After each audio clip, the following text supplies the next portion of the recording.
Manuver Ketua Umum PDI Perjuangan Megawati Soekarno Putri melarang kader partainya yang terpilih sebagai kepala daerah untuk mengikuti retret yang diselenggarakan pemerintah di Akademi Militer Magelang disayangkan banyak kalangan. Larangan itu dikeluarkan Megawati karena Sekjen PDIP Hasto Kristianto ditahan Komisi Pemberantasan Korupsi pada hari Kamis 20 Februari 2025. Hasto diduga terlibat dalam kasus suap dan pelarian kader Partai Banteng bernama Harun Masiku. Apakah larangan Megawati itu bernuansa sabotase? Apakah berarti ajakan pembangkangan terhadap pemerintah, dan apakah perintah Megawati membuat kesan seolah-olah ada negara di dalam negara? Untuk membahasnya kami terhubung dengan Bung Hanif Kristianto. Kita sapa terlebih dahulu. Assalamualaikum warahmatullahi wabarakatuh, Bung Hanif. Waalaikumsalam warahmatullahi wabarakatuh. Sanggih.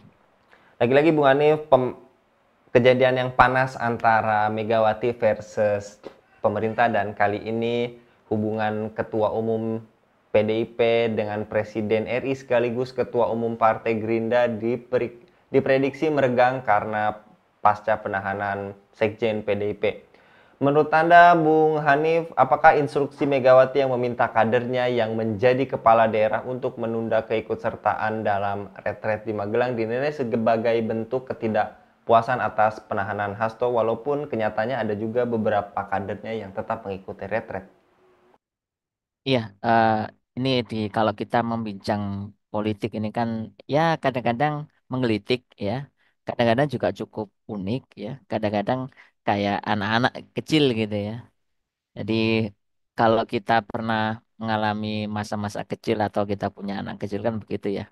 Ketika mereka bermain kemudian saling berebut mainan, lalu ada yang gondok ya, ada yang tidak berteman lagi, tapi nanti berteman lagi dan sebagainya. Dan sekali lagi apa yang terjadi saat ini pun ya, ketika Presiden Prabowo naik tahta ya, dan juga naik tahta menjadi presiden ya, dan juga yang ketika dijagokan oleh PDI Perjuangan itu belum bisa memenuhi target untuk menjadi presiden yang berikutnya ya, sehingga dia menjadi pandai berkuasa.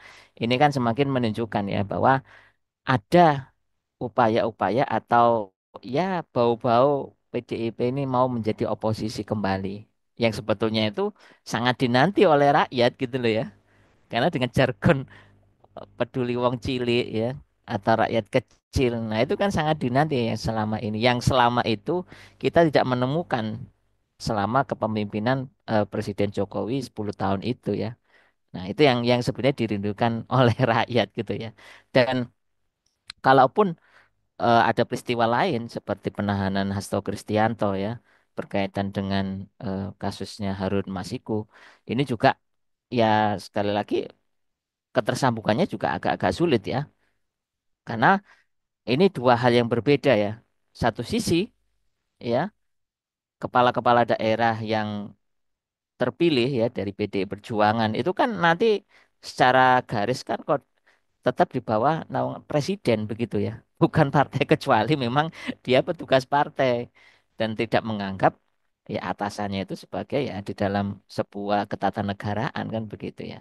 Nah, di sisi lain kalau kasus juga asli kan kasus hukum ya, yang memang ya di antara politisasi atau kriminalisasi dan sebagainya itu urusan yang lain. Tapi pada faktanya ini juga menunjukkan bahwa politik-politik yang dimainkan oleh elit-elit itu kadang-kadang ya juga penuh dengan intrik atau juga penuh dengan gimmick ya, sehingga sekali lagi rakyat jangan mudah terkecoh ya oleh aksi atau manuver mereka seperti itu Mas.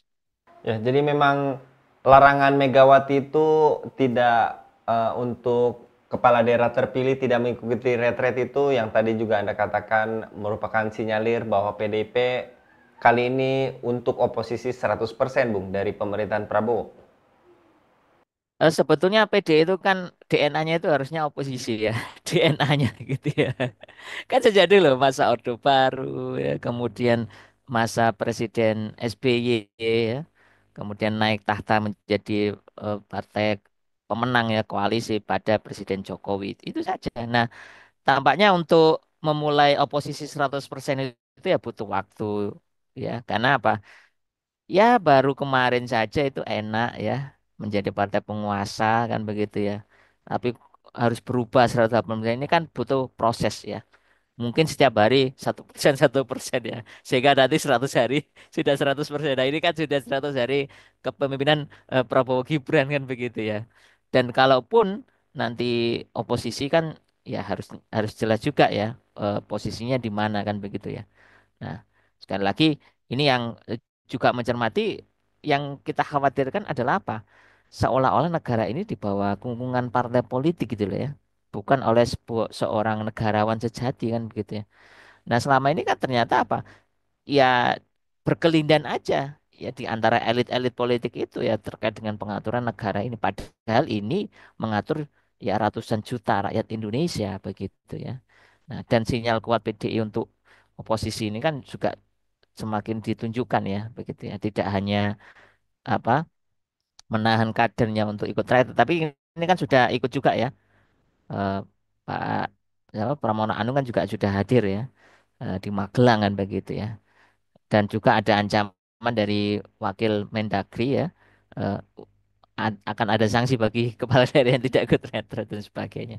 Dan ini juga menunjukkan kalaupun oposisi ya jadilah oposisi yang sejati kan begitu ya. Nah, yang membela kepentingan rakyat bersama rakyat dan juga menjadi pengkritik ya dan juga pemberi solusi seperti itu, Mas. Dan menurut Anda, apakah larangan Megawati ini menunjukkan adanya pengaruh yang berlebihan dari partai politik terhadap tugas pemerintahan yang seharusnya independen, Bu? Ya, bisa juga kan begitu ya. Jadi ketika apa ada larangan dan sebagainya oleh ketua partai politik dan ini yang sering muncul di partai PDI Perjuangan begitu ya. Kondisi kan seperti ini dan sekali lagi seolah-olah tadi yang saya sampaikan seolah partai ini berubah menjadi sebuah negara baru ya. Negara dalam negara ya.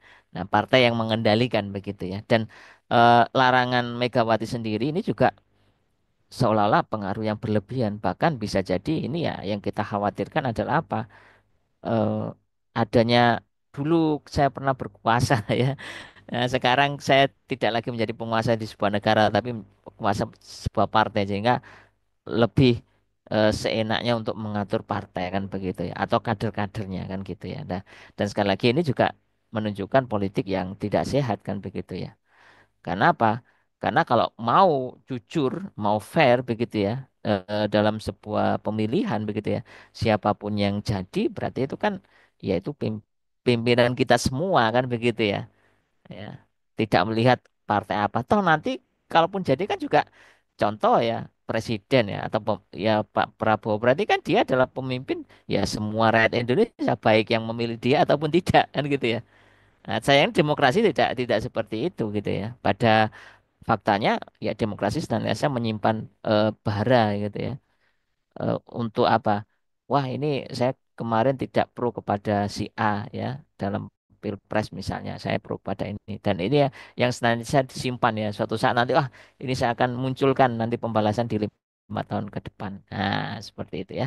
Jadi ini termasuk berlebihan dan apapun yang berlebihan itu tidak baik ya sekali lagi. Dan rakyat juga sudah mengindra gitu ya.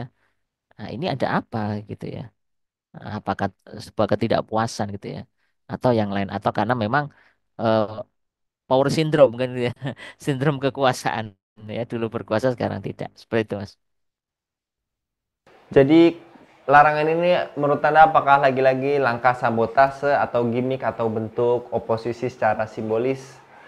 Serta sejauh mana larangan ini mencerminkan adanya ketegangan politik yang mendalam antara PDIP dengan pemerintah yang juga tadi Anda telah sampaikan. Ya, sejauh ini ya larangan berkaitan dengan untuk menunda ya tidak ikut retret dan sebagainya ini kan sekali lagi ada pemicu ya kan begitu ya. Ya, pemicu itu bisa macam-macam kan begitu ya. Bahkan ya ini menunjukkan apa? Tampaknya pasca kekalahan di Pilpres kemarin itu kan langsung ya, PDI itu menyerang ya Presiden Jokowi ya.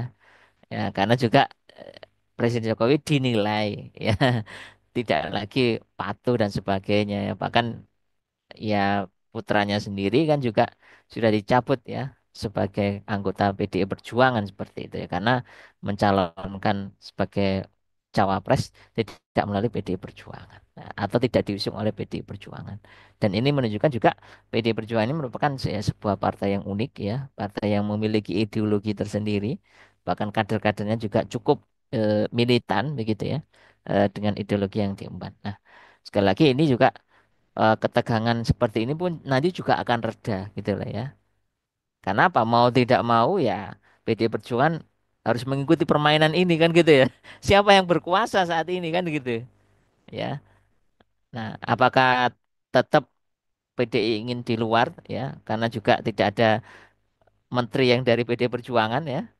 Tapi di parlemen kan juga mereka juga cukup dominan gitu ya. Nah, gitu ya. Dan sekali lagi eh, ini bisa juga menjadi apa ya, bentuk oposisi yang masih simbolis kan begitu ya, ya untuk menguji ya seberapa besar ya hubungan ya antara pemerintah dengan PDI Perjuangan yang memang Megawati memiliki kendali penuh. Dan sekali lagi ini pesan bagi kita semua khususnya rakyat Indonesia bahwa politik demokrasi yang dimainkan atau diadopsi oleh partai-partai politik yang ada di negeri ini ya senantiasa apa? Memunculkan dua kubu ya, kubu oposisi dan kubu koalisi ya. Bahkan kecenderungan saat ini pemerintah itu tidak ingin ada dua kubu ya. Kalau bisa itu mereka bersatu ya. Agar apa? Jalannya pemerintahan ini lancar ya, tidak ada gangguan sana sini meski di kalangan mereka itu perebutan kekuasaan itu senantiasa ada. Nah, itu karakter politik demokrasi seperti itu ya. Bahkan politik demokrasi juga mudah dikooptasi ya oleh pihak-pihak oligarki ya, oleh pemilik modal dan sebagainya yang mereka juga senantiasa bermain ya khususnya untuk mengamankan kepentingan-kepentingan ekonominya. Kalau partai politik kan mengamankan kepentingan kekuasaan. Tapi kalau oligarki, pemilik modal itu mengamankan kepentingan ekonomi dan bisnisnya. Nah, makanya rakyat juga harus berpikir cerdas ya, berpikir kritis gitu ya. Jangan sampai masuk larut dalam permainan politisi demokrasi yang memang juga penuh dengan gimmick ya. Makanya rakyat juga perlu dikasih pemahaman politik yang benar, dan pemahaman politik yang benar itu adalah di dalam Islam begitu ya. Yang berarti apa? Mengurusi urusan rakyat gitu ya. Bukan malah sibuk berebut kekuasaan ya. Sibuk berebut jabatan dan sebagainya, tapi melupakan ya urusan rakyat. Jadi jangan sampai seperti ini. Peringatan penting tidak hanya bagi PD Perjuangan, tapi juga untuk partai-partai politik ya. Kalau sebuah partai itu hadir di tengah-tengah rakyat, maka ya perjuangkanlah kepentingan rakyat. Ya rakyat siapa? Ya semuanya, bukan kepentingan kelompok ya. Lebih syukur-syukur partai politik itu mau ya mengadopsi ideologi yang sahih dari Allah Subhanahu wa taala, yakni ideologi Islam. Insya Allah itu negeri itu akan tambah berkah, sejahtera dan makmur. Seperti itu Mas Agi. Baik, jazakallah Bung Hanif untuk pemaparannya pada kabar petang kali ini dengan judul larangan retret atau gimmick. Mudah-mudahan ini bukan gimmick yang seperti dicontohkan partai yang katanya melambangkan wong cilik yang sudah pernah juga tangisan-tangisannya ya Bung yang sudah ditontonkan, ataukah memang sinyal PDIP akan oposisi 100%. Jazakallah sekali lagi Bung Hanif untuk pemaparannya pada kabar petang kali ini. Demikian pemirsa Lava News, dukung dengan subscribe, share, dan like. Semoga menjadi kebaikan bagi kita semua di dunia dan di akhirat. Saya Anggi Suara undur diri. Assalamualaikum warahmatullahi wabarakatuh.